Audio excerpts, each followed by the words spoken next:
to join us this morning. I have to say that looking back what has happened in the last years, and especially in the last days, it seems like a miracle to be sitting here in a free country in front of people that have also given their lives to fight for freedom and justice and democracy. And that's why I am very honored, not only with the Heritage Foundation, but with every single citizen of this country that has welcomed us and has honored the immense struggle that the Venezuelan people has fought for so long. And finally, we can say that we are, yes, the threshold of freedom. On January 3rd, 2026, a new milestone was achieved, and we are definitely now into the first steps of a true transition to democracy that will have not only immense impact in the lives of all Venezuelans, those who stayed in our country, those who have been forced to flee around the world, but that will have immense impact in the region, in our hemisphere, and I will say even further in the whole world. Because what we have proven is that a people determined to be free, even without resources, without money, without the free press supporting, even facing the most cruel tyranny, can prevail, because the force of conviction and the force of love is the strongest of all. I am very proud to be part of these generations of Venezuelans. Most of them have never known what it means to live in freedom or what it means to be part of democratic society, but they have risked their lives, their loved ones, everything they have, because they share that dream to live in a free country. It's all about human dignity. It's all about justice. It's all about love. And it's love for our children, love for our country, and love for freedom that has brought us here. Now we face a very complex and delicate process. And as Venezuelans, we are absolutely grateful to President Trump, his team, his administration, and the people of the United States, because it took a lot of courage to do what he did. And he did it, yes, on behalf of the American people, but also because he cares for the people of Venezuela. And he told me that yesterday. And I think that was the most important message I can bring back to my country. Tell the Venezuelan people that the American people and the President of the United States truly cares for the life, the well-being, and the future. I'm certainly talking about our political prisoners and all those who have been persecuted, those who are all today in exile. But I'm also talking about those children that are growing without their mothers because they had to flee to send food back, that are growing without education because public schooling in Venezuela works 2 days a week because teachers earn $1 a day and they need to get other jobs in order to eat, that are growing without health and food. And we have the generation that is suffering the highest levels of malnutrition in a century. That's our children right now. And it is because of them. It's because of saving lives that we're doing what we're doing right now. And that's why we're going to win. And the only thing I want to assure the Venezuelan people is that Venezuela is going to be free, and that's going to be achieved with the support of the people of the United States and the President, Donald Trump of the United States. So I'm very grateful to be here. We are facing challenging times ahead. We are prepared to do what it takes as a legitimate government. Edmundo González Urrutia and I have been in communication permanently all these days, and we feel not only with a mandate from the Venezuelan people, and that's why I'm here, and that's why I convey to the President of the United States, but also a huge task in front of us to prepare with our teams around the world and in Venezuela to take over government when the right time arrives. So thank you very much, and I'm more than willing to hear your questions now. So I believe there is a procedure that has been designed, so because we thought there might be some interest today. Thank you very much. It's an honor to have you, Ms. Machado. I'm gonna start off with a question, and then we're gonna open it up to the press. My question to you, Ms. Machado, is, I mean, you know the Venezuelan people more than anyone, and that's apparent from the very, you know the Venezuelan people more than anyone, and that's apparent from the very strong support that they've shown for you time and time again. I wonder if you could tell us a little bit about, I mean, as you know, your country has been destroyed by socialism, Cuba, Russia, and Iran looting your nation, your wealth. Do you see, and the primary victim of this has been the Venezuelan people, do you see a future in which, at all possible, where a free and fair election and return to democracy in Venezuela restores anything but a strong, staunched U.S. ally and a country that leaves behind the shackles of socialism? Well, thank you very much. Can you hear me? I'm like hearing like an echo here. Yep. We hear you. It's fine? Okay. Well, I'm very glad. No, there's a problem with an echo, right? Yes. The different microphone. Did you answer at the podium? Yes. No, please. So comfortable sitting down. You want me to stand up? You prefer that I stand up? No? That's better now? Okay. Look, I'm very glad we start with this issue because I understand that there are many concerns regarding the transition in Venezuela and compared to previous events in all parts of the world. And I always insist in the difference between what is today compared to Middle East countries that went through change in governments or regimes.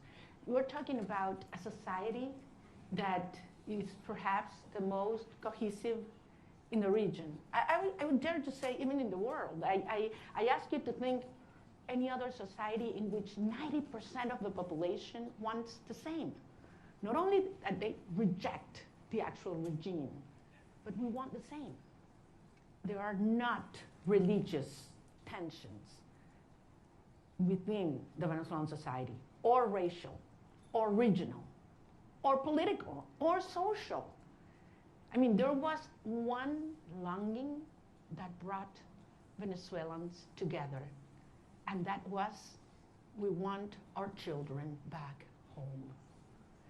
And it was that demand that I heard all around Venezuela in 2023, when we were moving forward to the primary process, that made me realize how powerful it was to unite a country, to tear down the barriers that the regime had built to divide us, you know, between rich and poor, black and white, left and right, military and civilians, and we brought a country back together. That's why I always said, you know what, Maduro's gonna go. We're gonna get rid of him one day or the other. What's important is the country that's coming afterwards. And it's a country based on shared values. We want to live with dignity. We want to live with the result of our work, our effort, a society based in merit, and not if you know the chavista who is in certain place at certain time. Women do not want handouts.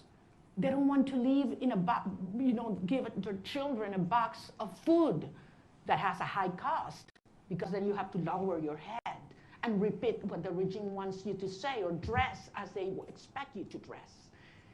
They want to live with their job well done. That's dignity. And that's what Venezuela deserves and wants today. And that's what we represent. So, of course, the result of this hard process will be a society based on these values. A society that is profoundly pro-America. And I want to insist on this. Delcy Rodriguez, yes, she's a communist. She's the main ally and representation of the Russian regime, the Chinese and the Iranians. But that's not the Venezuelan people, and that's not the armed forces as well.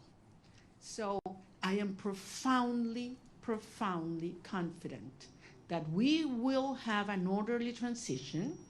This is a complex phase we are right now. Some of the dirty work is being done by them. But then the result of a stable transition will be a proud Venezuela who is going to be the best ally the United States has ever had in the Americas.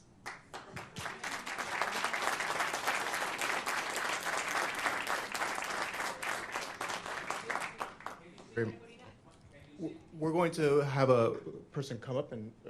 Sorry for that. I'm gonna leave. Thank you very much.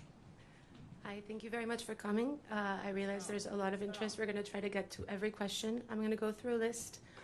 There's outlets that have more than one reporter accredited, so I would like to please ask you to raise your hand so we can get one of our kind staff to bring the microphone to you as I call you out. Julio Vaqueiro from Telemundo, please. Hola, Julio. Hola, María Corina. Qué gusto verte aquí en Washington, D.C. El presidente Donald Trump, su gobierno, está hablando y trabajando con Delcy Rodríguez, así lo han dicho ellos. Usted le dio el Premio Nobel de la Paz al presidente Trump en su encuentro ayer. ¿Qué le dio el presidente a usted? ¿Un reconocimiento de su legitimidad como opositora con el mandato de encabezar esta transición en Venezuela? Gracias, Julio. Yo no vine a buscar nada para mí. Vengo aquí en representación del pueblo de Venezuela que eligió a Edmundo González Urrutia como presidente electo. ¿A que lo baje? Ah, los teléfonos, ok. Entonces, repito, yo vine en representación del pueblo de Venezuela, que nos dio un mandato. Primero el 22 de octubre del 2023. Ay, no. Ya va, chicos, un minuto. Vamos a ¿se escucha bien o no? Cambiamos el Vamos a cambiarlo.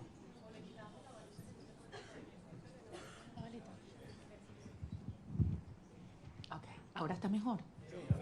¿Ahora sí?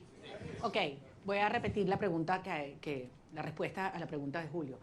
Les decía, yo vine a reunirme con el presidente de los Estados Unidos en representación del pueblo de Venezuela, que nos dio un mandato. El 22 de octubre del 2023, cuando yo recibí más del 92% de los votos en las primarias, y el 28 de julio de 2024, cuando Edmundo González Urrutia, en las condiciones más extremas y fraudulentas, recibió el 67% de los votos de los venezolanos, y lo probamos,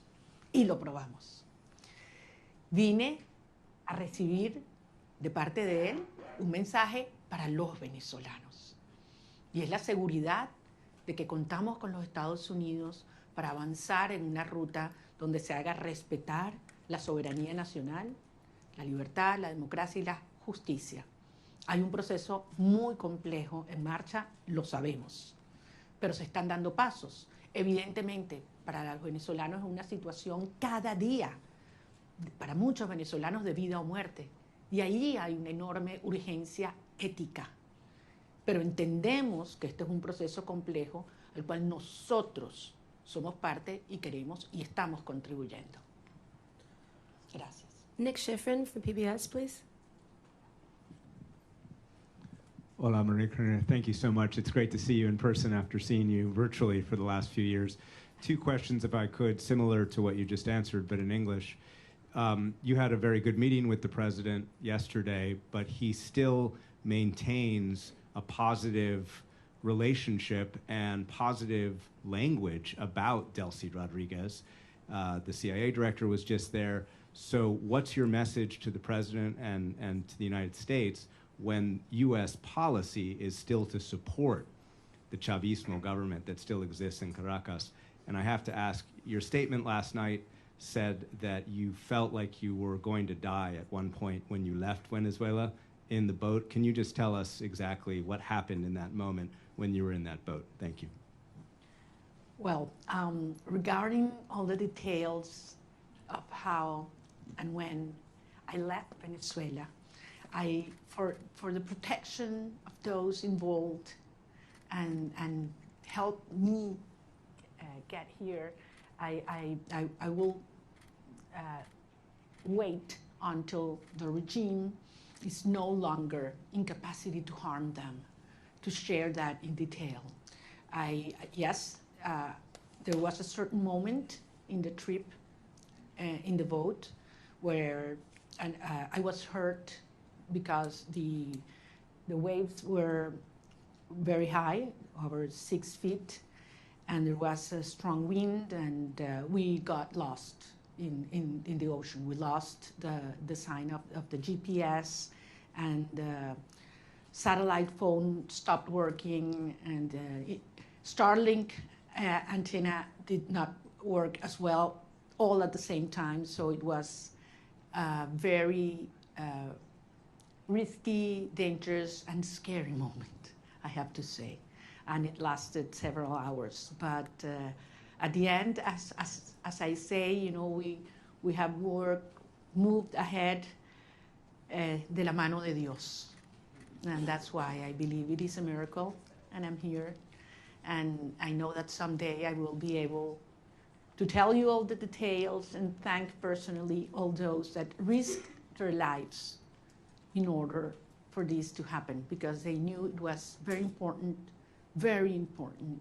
for our cause that I was able to leave my country at that moment. Regarding your first question, look, this has nothing to do with a tension or decision between Delcy Rodriguez and myself. This is about the cartel and justice. This is about a criminal structure that is the regime and the mandate of the Venezuelan people. That's what's at stake at this moment. I'm just one member of a huge movement of millions of Venezuelans that have decided and are committed to be free. And I have no doubt that President Trump, his administration, and the people of the United States support democracy, justice, freedom, and the mandate of the people of Venezuela. I have absolutely no doubt, not only because it's in the well-being of Venezuelan people, but as I say, because it's crucial for the American people. The United States today is a safer nation after January 3rd. And once the regime is out and the transition is accomplished, the United States will not only be a safer nation, but one that will have more prosperity and strength in our hemisphere. Can we get Eric Martin from Bloomberg, please? I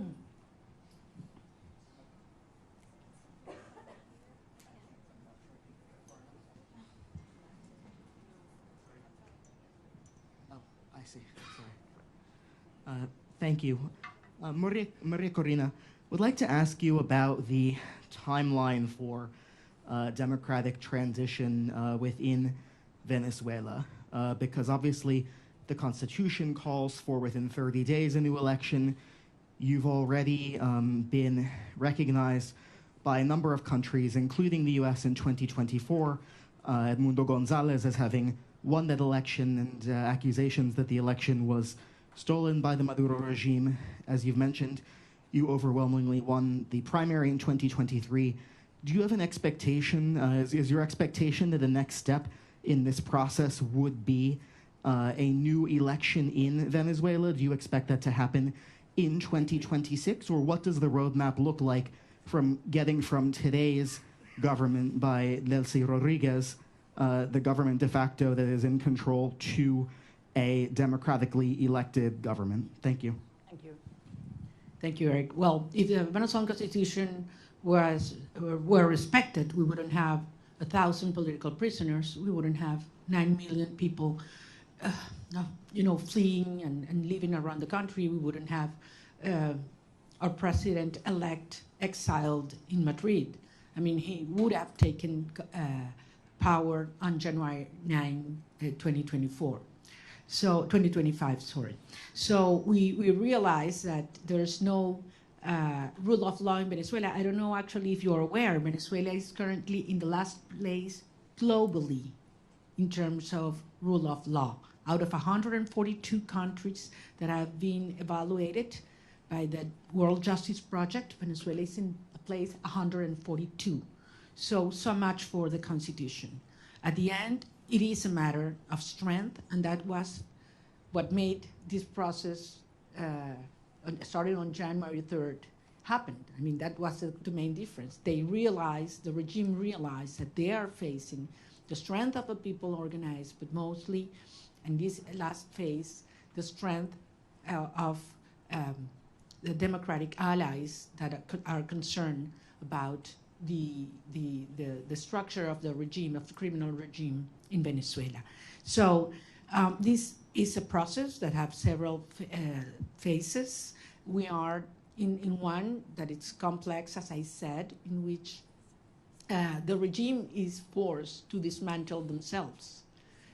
Some of the structures that have been maintaining them in power, starting with the repression system that requires not only that all political prisoners are liberated, but that they are free.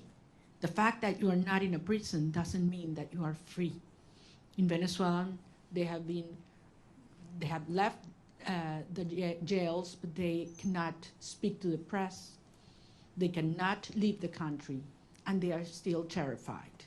All torture centers have to be closed, and certainly there have to be guarantees for journalists to speak out, and those who have left the country to come back and organize and make the will of the people be respected.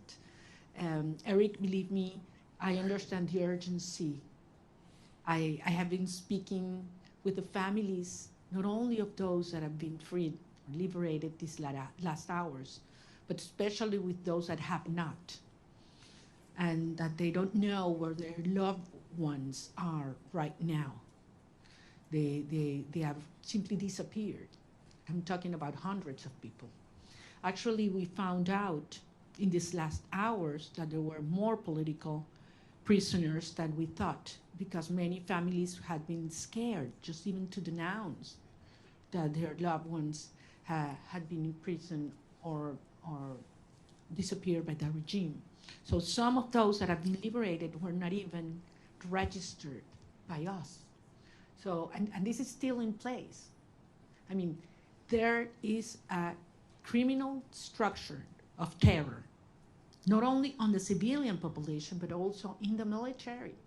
So that one of the main urgencies and priorities that have to take place in the days to come is we need to dismantle that terror structure by the DGCIM or La Casa Militar, which are those that have committed crimes against humanity, and that are those that have not only the civilian but the military under terror and neutralized.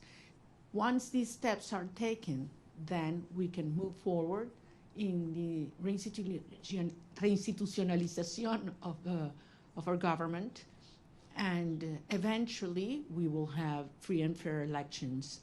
And I'm talking about governors, mayors, National Assembly. We need to have, the will of the people be expressed freely.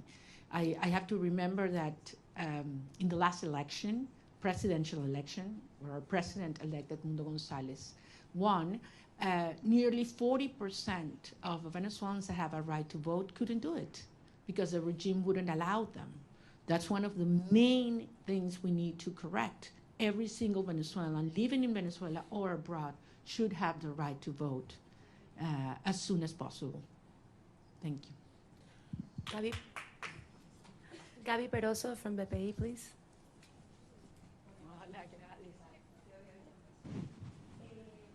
I'm sorry. Quería que nos dijeras lo que se pueda revelar de la reunión con el presidente Donald Trump, por ejemplo, la importancia del reconocimiento al presidente electo Edmundo González, un cronograma electoral, eso se habló, hay posibilidades ciertas de esas dos cosas. Y en segundo lugar, una pregunta que se hacen los venezolanos, tu retorno a Venezuela, saliste con condiciones distintas, ahora Estados Unidos también está involucrado en eso. También se habló de eso con el presidente Donald Trump, la conveniencia que vuelvas o no, y para poner lapsos a Carnaval, Semana Santa, ¿cómo lo podemos medir? Porque los venezolanos se lo preguntan. Gracias. Gracias, Gladys, te entiendo, porque como lo dije antes en inglés, para nosotros es un tema de vida o muerte. Miles de venezolanos cada día que pasa. Es una tortura, es una tragedia y es un tema de la urgencia ética asociada a poder realmente iniciar un proceso de reconstrucción del país y que regresen los venezolanos que se han ido. Como ustedes comprenderán, los detalles de la conversación con el presidente no lo voy a hacer público, es parte, por eso fue una conversación privada y yo soy rigurosamente respetuosa de los términos de cada conversación. Sí, porque esto depende de lo que yo dije y que además lo he dicho públicamente, voy a decirles que por supuesto que insistí en mi deseo de regresar a Venezuela lo antes posible. Y lo voy a hacer. Voy a regresar a Venezuela lo antes posible. Y evidentemente fue un tema que discutimos y todo lo que ello implica. Pero no soy solo yo. Son millones de venezolanos, otros compañeros, líderes políticos de otros partidos que también quieren hacerlo. Incluso ayer algunos senadores hablaban de ir a Venezuela, lo dijeron públicamente y lo declararon. Y bueno, quizás hasta podemos ir juntos.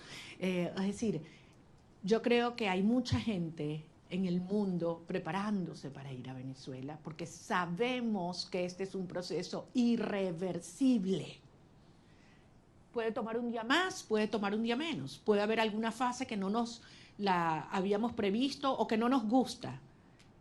Eso es verdad. Es un proceso tremendamente complejo, desmontando una estructura que tiene 27 años en el poder, destruyendo todo, aliados con los rusos, con el régimen iraní, entregando nuestras riquezas a China, ofreciendo el territorio venezolano para que opere Hezbollah, Hamas, los carteles de la droga, la guerrilla colombiana. Todo ha entrado, persiguiendo a la sociedad, acabando con nuestras instituciones. Y no pudieron. Tenido toda la plata del mundo. Por aquí tenía yo la cifra de lo que fue, lo que le ha entregado el régimen chavista desde el 99 hasta este año en petróleo venezolano regalado a Cuba. Estamos hablando cerca de 5 billones de barriles de petróleo. Es una cifra monumental, regalada. Entonces a mí no me vengan a decir que quién se está agarrando el petróleo en Venezuela en este momento. O sea, han saqueado Venezuela. Y aún así el país está de pie, decidido, unido, y pueden tener la seguridad que nosotros vamos a convertir a Venezuela, ahora sí, en el milagro latinoamericano.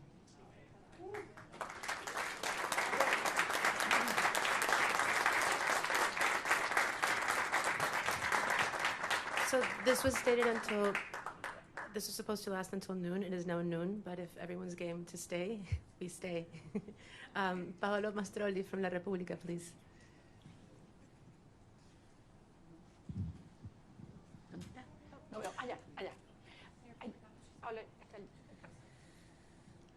Thank you very much for doing this. You met in Rome with Pope Leo. Can you talk about what you discussed with him, if the Holy See is willing and able to help you in this transition? Thank you very much. That was a very important meeting. I'm a Catholic, as you know, and believe me, during my trip, I prayed a lot.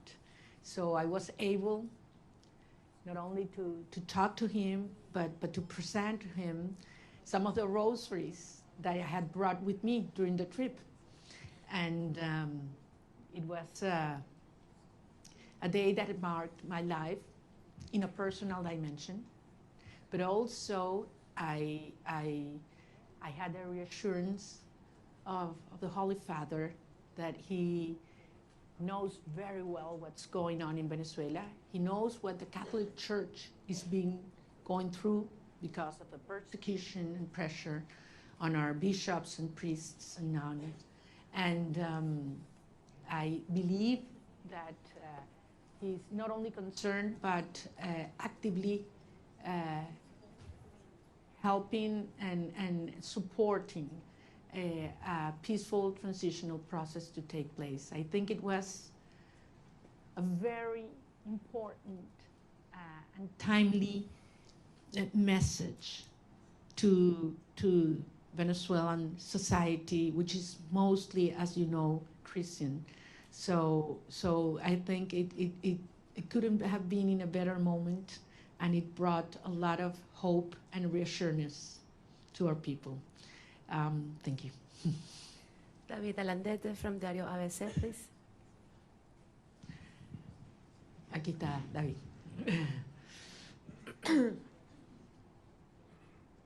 Tú no me vas a hacer preguntas porque tú sabes más que yo. No, no me digas eso. Yo me entero de todos los detalles de mis reuniones por ti, entonces. Ok, sorry about that. No, te pregunto en español. Dale, David. Ok, muchas gracias. Quería hacerte dos preguntas y muchísimas gracias por hacer esto. Es genial poder vernos, que no sea virtualmente. Estaba interesado en cómo... Se ha escrito mucho, se ha dicho mucho sobre cómo fue la visita, los términos. Sin revelar nada interno, ¿cómo te sentiste tratada y recibida? Porque creo que ese ha sido un punto muy importante en la cobertura de la visita. Y el segundo, ¿qué le dirías a la comunidad internacional después de haber sido recibida en la Casa Blanca? Me refiero a la Unión Europea, a otros países que han estado antes en mediación, pero no lo están ahora después de la operación del 3 de enero. Gracias. Muchísimas gracias, David. En primer lugar, nuevamente lo voy a repetir. Yo no estaba allí como un individuo, yo estoy allí en representación del pueblo de Venezuela. Nosotros representamos al pueblo de Venezuela. Ganamos apabullantemente, no una, 2 elecciones. Y el mundo entero lo sabe.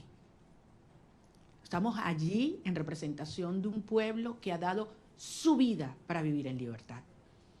Y que no vamos a descansar hasta lograrlo. O sea, Venezuela va a ser libre, que nadie lo dude. Y esto va a ocurrir gracias al apoyo que hemos recibido del presidente Donald Trump. Y así lo digo con todas sus letras, y así lo dije ayer en el Senado, en frente de senadores de ambos partidos a quienes les agradezco profundamente su presencia, porque si hay algo que ha unido al pueblo de los Estados Unidos es la causa por la libertad de Venezuela. Y así queremos que siga siendo, porque el pueblo de Estados Unidos entiende cómo la libertad de Venezuela afecta a todo el hemisferio. Indiscutiblemente para los venezolanos es un tema existencial, pero es un tema prioritario. Yo sentí un enorme respeto hacia el pueblo de Venezuela ayer, cuando entramos a la oficina oval. Y no sé cuánto iba a durar la reunión, pero la verdad es que sentí que pasaba el tiempo, podíamos conversar de todos los temas con absoluta honestidad, crudeza. Bueno, ustedes me conocen como yo soy, yo digo lo que siento, lo que pienso, y con mucho respeto, sin lugar a dudas, estoy nada más y nada menos que en la oficina del presidente de los Estados Unidos, frente al presidente de los Estados Unidos, pero consciente de la responsabilidad de este momento único. Y salí de allí, y se lo decía anoche en una entrevista que grabé con Rachel Campos, le decía, me impactó la preocupación que él me transmitía sobre la situación de los venezolanos hoy. Cómo están los niños, cómo están los jóvenes, cómo están los ancianos, cómo está el sistema de salud, cómo está el sistema de educación, cómo están las familias, qué planes tenemos. O sea, yo creo que quizás públicamente se da a conocer más las preocupaciones por temas económicos, energéticos, etcétera, pero yo ahí pude tener una conversación con un ser humano que le duele lo que están viviendo los venezolanos, que le preocupa y que está genuinamente comprometido con su bienestar. Por eso yo salí realmente convencida de que lo que necesitamos para sumar a toda la fuerza y la organización adentro en un genuino liderazgo global está en la Casa Blanca, y creo que servirá de ejemplo para aquellos líderes globales o mundiales que no han tenido la determinación de llamar las cosas por su nombre, porque todos lo saben. A estas alturas no hay excusas. Están los informes de Naciones Unidas y el Fact-Finding Mission, donde se demuestran los crímenes de lesa humanidad que ha cometido Nicolás Maduro, Delcy Rodríguez, Diosdado Cabello, Vladimir Padrino López. Eso está allí, con nombre y apellido, testimonios desgarradores. Entonces no hay excusa para ignorar el terrorismo de Estado como ha calificado la Comisión Interamericana de Derechos Humanos. Más allá de todos los crímenes de corrupción, narcotráfico, tráfico de seres humanos, de armas, todo lo que sabemos que sigue ocurriendo en Venezuela. Es que yo salí emocionada y con una gran responsabilidad, desde luego, para los tiempos por venir. Maxine Wallace, Washington Post, please.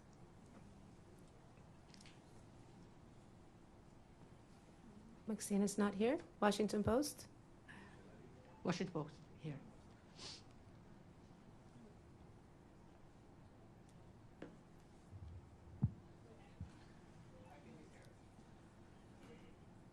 The Washington Post, okay. Then let's go with Carla Angola, please. She's right next to you.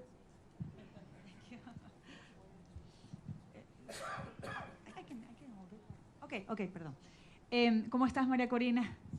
Quería solo algunos detalles, ¿no? El primero que siempre me ha dado curiosidad sigue siendo, ¿cómo fue esa primera noche en la que dormiste sin estar en clandestinidad, sin haber estado todos esos años sin poder salir del país? Es decir, dormir una noche sin la sospecha o el peligro de que alguien te fuera a buscar. Eso siempre me dio curiosidad, que si lo pudieras compartir. Y después, en esa reunión, ¿pudiste conocer cómo te vas a involucrar? Porque el presidente lo dijo en algún momento, que tú vas a estar involucrada en alguna de las fases. ¿Pudiste descubrirlo en esa reunión? ¿Nos puedes dar alguna seña de cómo vas a estar involucrada y en qué fase? Y tercero, si pudieras decirnos si tú crees que Delcy Rodríguez, con ese perfil de miembro del cartel, de criminal de lesa humanidad, pudiera tener las credenciales para ser una candidata a la presidencia, si es que ella va a tener permitido eso con todo ese prontuario, si ella de verdad crees que debería o va a poder participar en esa futura elección justa y libre de la que estás hablando. Bueno, tú me conoces bien, querida Carla, yo no voy a especular. Yo voy a hablar solamente sobre los hechos y aquellos que además me puedo dar fe. En primer lugar, de la señora Delcy Rodríguez, creo que la justicia de los Estados Unidos tiene suficiente información, y la justicia internacional.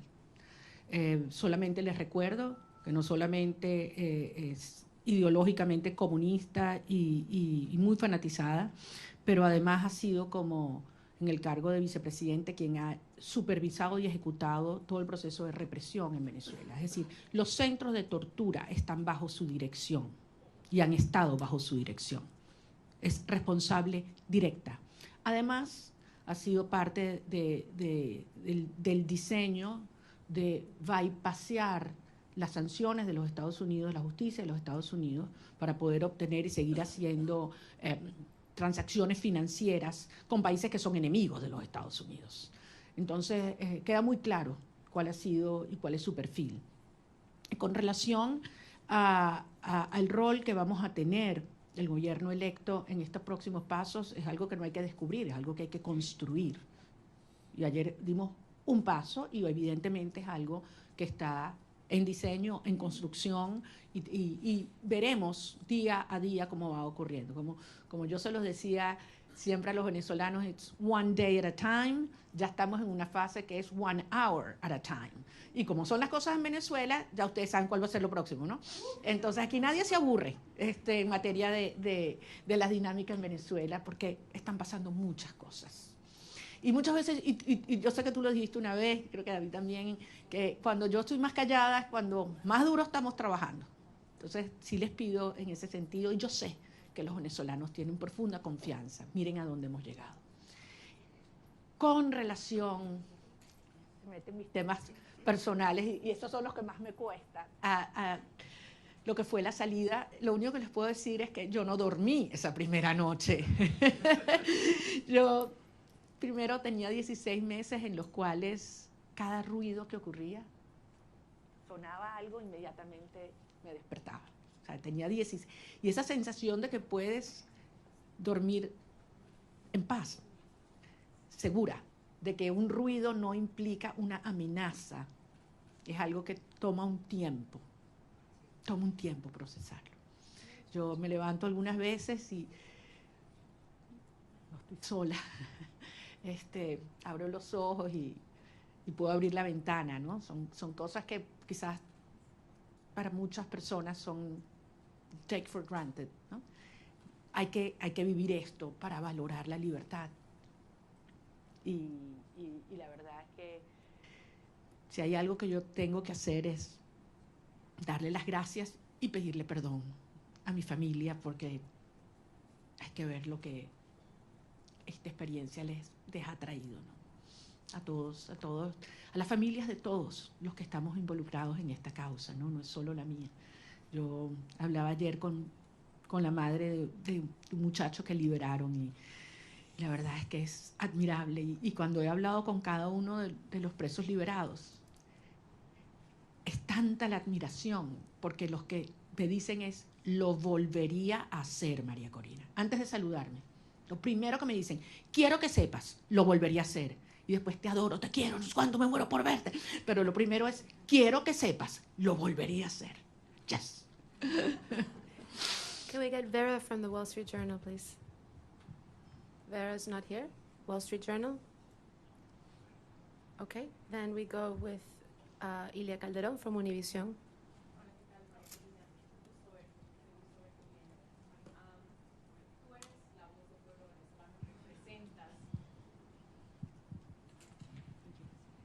Tú eres la voz del pueblo venezolano y representas al pueblo venezolano. Delcy Rodríguez está en este momento al frente del gobierno de Venezuela. El presidente Trump ha tenido palabras para elogiarla y ha dicho que su gobierno está trabajando muy bien con ella. ¿Qué te garantiza a ti que va a haber una transición? Y si no temes que este hecho de que se lleven bien y de que estén trabajando bien lleve a que se perpetúe el régimen en el poder en detrimento sobre todo de los venezolanos que están en Venezuela. Perfectamente tu preocupación, porque al final es lo que yo he hecho. Pero recordemos, 17 iniciativas de diálogo. Esta no es la primera, de aproximación o negociación, acuerdo. 17. Todas, absolutamente todas, lo que el régimen buscó fue ganar tiempo, legitimidad y plata. Y se salió siempre con la suya. Todo lo que se comprometían a hacer lo violaron siempre. Entonces, es lógico que el pueblo de Venezuela tenga esta preocupación. Pero la señora Delcy Rodríguez en este momento lo que está es cumpliendo órdenes. Ella no está en un acuerdo, a motus propio, ni cómoda.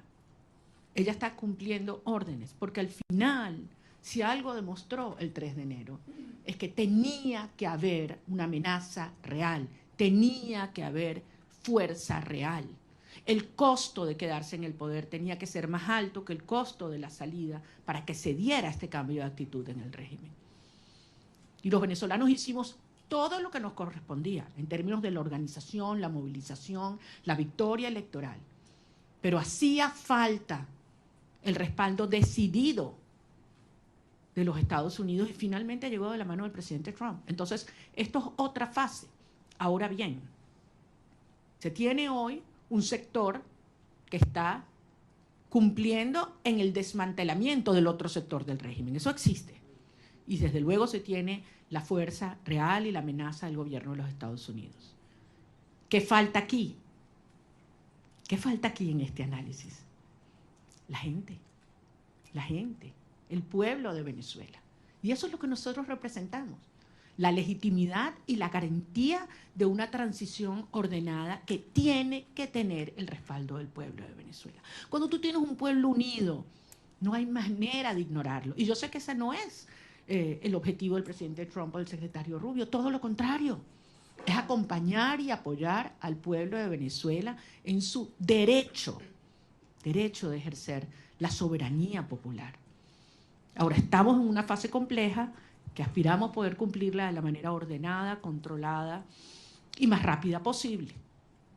Yo no voy a adelantarme a poner fechas y a poner calendarios porque sería una irresponsabilidad. El 2 de enero, ¿quién habría pensado que estábamos tan cerca de iniciar esta fase? Y nos dijeron que era imposible, by the way. Nos dijeron que era imposible que ocurriera lo que ocurrió. Y hoy Nicolás Maduro está enfrentando la justicia internacional. Dime tú la magnitud del paso que hemos dado. ¿Estamos listos? Obviamente no. Pero fueron 27 años para montar esta estructura. Y estamos avanzando con paso muy firme. Y yo sé que esto se terminará acelerando y canalizando, porque finalmente los vectores están todos alineados. Falta, sí, como decía David, que algunos otros países alrededor del mundo con firmeza y valentía reconozcan que se está haciendo lo correcto y que lo acompañen. Yo creo que en este momento no es posible, porque depende de múltiples variables, pero nuevamente, trabajando duro para garantizar que podamos regresar a Venezuela con Edmundo González Urrutia también. Benjamín Álvarez, de Deutsche Welle. ¿No está Deutsche Welle?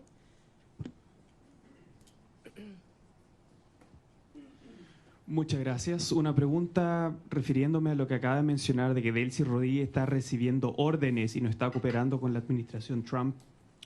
¿Cómo ve esta reunión de 2 horas que sostuvo Delcy Rodríguez con el presidente de la CIA el día de ayer? ¿Y no le preocupa esta cooperación tan cercana que está buscando la administración de Trump con ella y con la gente cercana al régimen? Yo no quiero especular, no conozco los detalles. Ahora, si los Estados Unidos obtienen la información que necesita por parte de esta señora, yo creo que ese es el tipo de cooperación que nosotros esperamos, sin duda, y nos conviene, sin duda. Yo entiendo que para muchas personas esta es una situación difícil de entender. Para muchos venezolanos quisiéramos que esto evolucionara probablemente de una manera más rápida y trabajaremos para que así sea. Pero desde luego, pocas personas tienen tanta información sobre la estructura criminal de la tiranía como quien fue parte de su diseño. Así que sin duda tiene información que le debe ser de altísimo valor al director de la CIA. We're going to take a couple of questions in English. Eric from Politico, are you here? Please.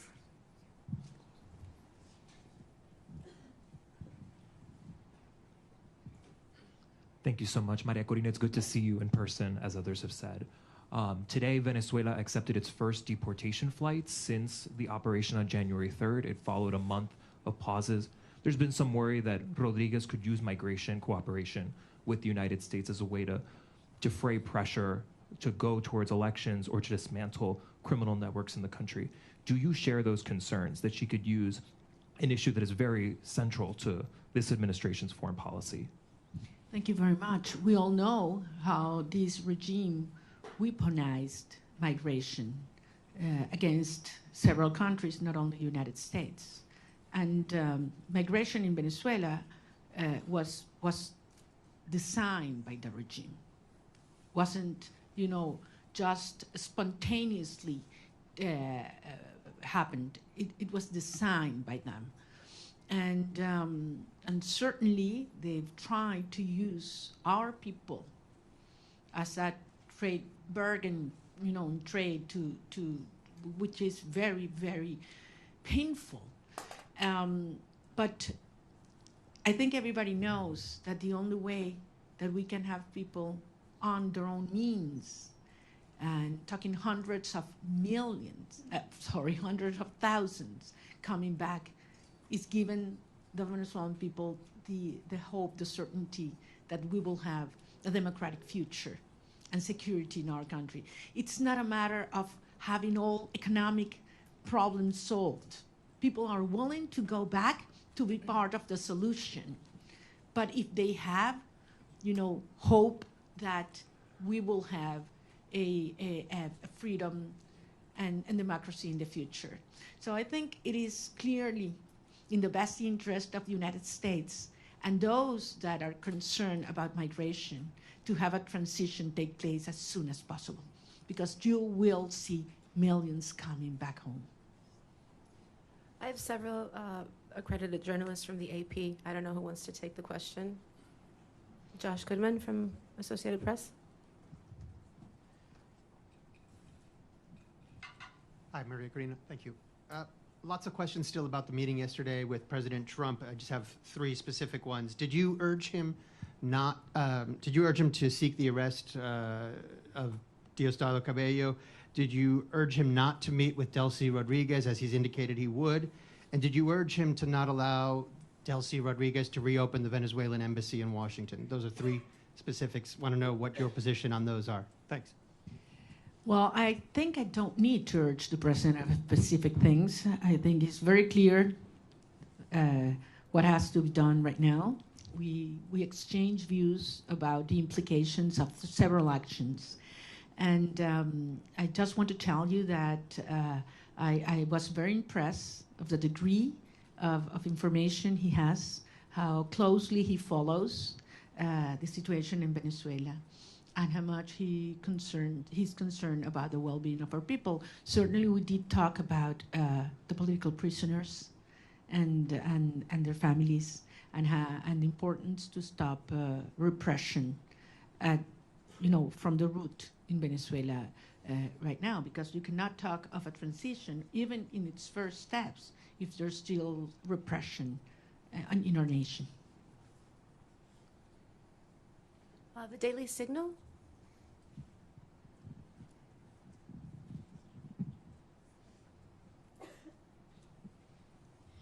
Thank you so much. Wondering regarding your meeting with President Trump yesterday, do you believe that you earned the trust of the president?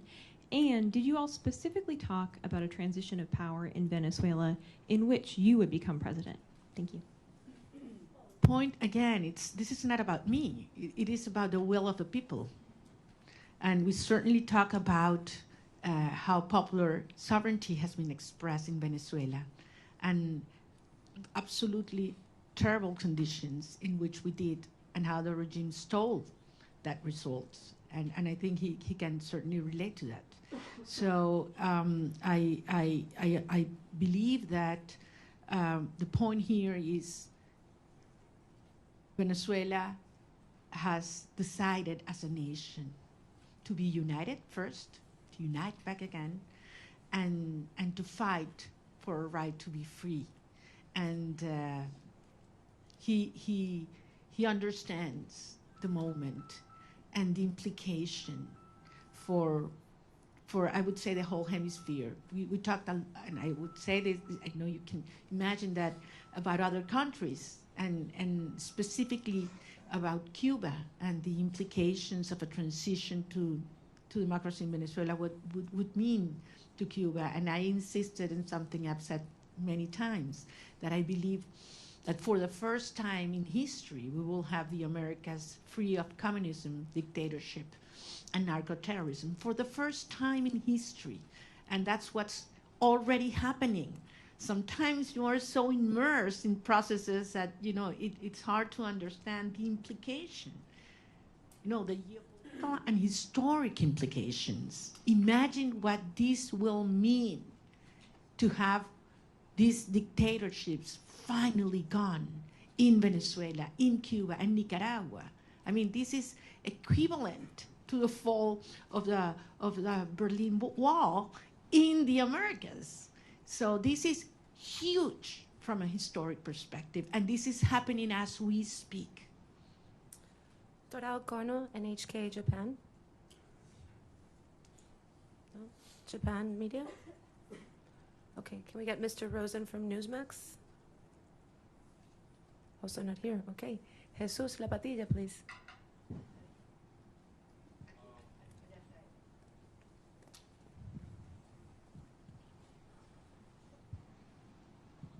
Okay. I was wondering if President Trump he's aware of how many political prisoners have been released so far. I mean, it's less than 10%. And I was wondering if he's aware of that, and if he's told you some strategies that he will do to enforce, to make them release in the next months or weeks or something. Certainly aware, President Trump is certainly aware of what's happening with the political prisoners, how they are not being complying as they were expected, and committed to see that happen. I have no doubt. Well, what specifically he plans to do, we didn't get involved into that, but I trust his word that that's something it will take place. And as you know, Jesus, and we've talked about this is one of certainly my top priorities right now, certainly. We do have another media outlet from Japan. If you're in the room, please raise your hand. No? Okay. AFP, Agence France Presse. Over there.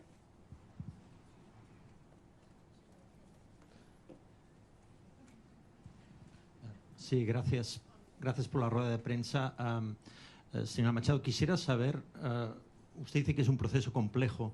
¿Cuál es la primera prioridad? Ahora que salga de Washington, ¿qué es lo primero que quiere negociar o ver de parte del gobierno de Estados Unidos? ¿Mi prioridad a título personal o para los Estados Unidos? Bueno, en términos de esta fase hay que terminar de desmontar la represión. Insisto, no es solamente que una persona pueda salir de la cárcel, es que sea libre y que se detenga la puerta, lo que se llama la puerta giratoria en Venezuela. Te sueltan 5 personas y te detienen 10 el mismo día. Y eso está pasando hoy. Esto sigue ocurriendo hoy. Y entre otras cosas, les recuerdo que la estructura del poder en Venezuela no es monolítica y no es jerárquica, es heterárquica. Por eso la propia señora Delcy Rodríguez no tiene control. Cuando dicen que controla las Fuerzas Armadas, no controla las Fuerzas Armadas. Ella lo que controla es la estructura represiva que tiene anulada las Fuerzas Armadas, que en este momento es el DGCIM y también la Casa Militar, en la cual también tiene gran control Diosdado Cabello, con enormes tensiones en el alto mando militar. Las Fuerzas Armadas, en más del 80%, están con nosotros. Si no, no hubiéramos obtenido las actas el 28 de julio. Y eso es algo que el régimen lo sabe. Nicolás Maduro estaba protegido ¿por quiénes? ¿Venezolanos? No confía en los venezolanos. Él sabe que las Fuerzas Armadas repudian este sistema tanto como el resto de los ciudadanos de nuestro país. Pero las Fuerzas Armadas están amarradas, neutralizadas, aterrorizadas por la estructura represiva del DGCIM. Y esa es la estructura criminal que hay que terminar de desmontar. Una vez que eliminamos el factor represión en Venezuela, ¿cuánto dura el régimen? ¿Cuánto dura el régimen? Es lo único que les queda, es el terror. Es lo único que les queda, es el terror. Entonces, estamos en esa fase, esa es la prioridad. Y veremos entonces cómo avanzaremos en la reinstitucionalización del país hasta llegar a un proceso de legitimación de todas las autoridades democráticas. Pero les digo, al final hay algunas cosas que Delcy Rodríguez podrá entregar, obligada por la fuerza, porque le tiene terror al presidente Trump, ahí no hay ninguna duda. Pero hay cosas que jamás podrá Delcy Rodríguez, ni ninguna de los miembros de la estructura criminal proveer. Confianza, Estado de Derecho, reencuentro, participación y apoyo ciudadano. Jamás, jamás. Por lo tanto, esto no es sostenible y ella lo sabe.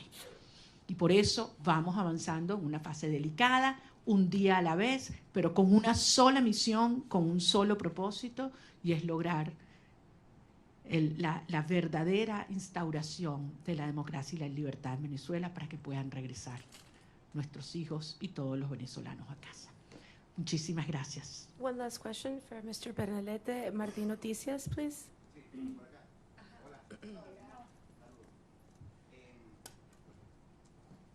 María Corina, gracias por la oportunidad, gracias a todo el equipo. Conversación que tenga prevista con el secretario Marco Rubio en virtud de recapitular un poco la orientación diplomática entre Venezuela y el gobierno de Estados Unidos, y hay alguna aclaratoria con los términos de cooperación energética entre Estados Unidos, dado que el secretario del Departamento de Energía dijo que hasta 2 años podría ser el control del petróleo en Venezuela.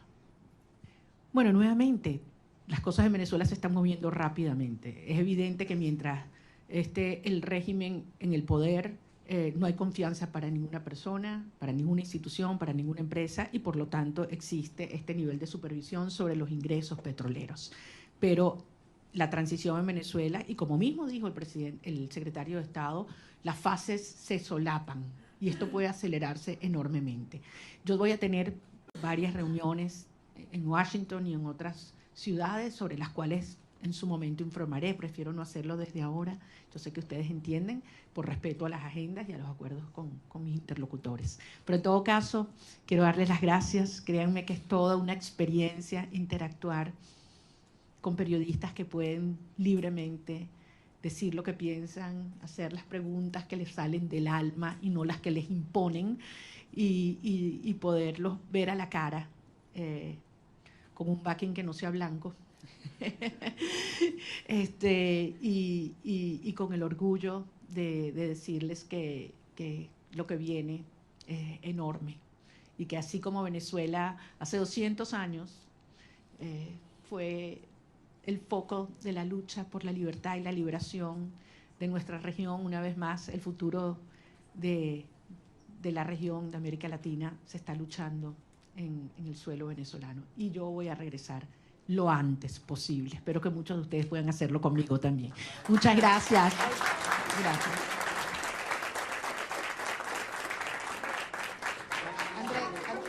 Thank you very much.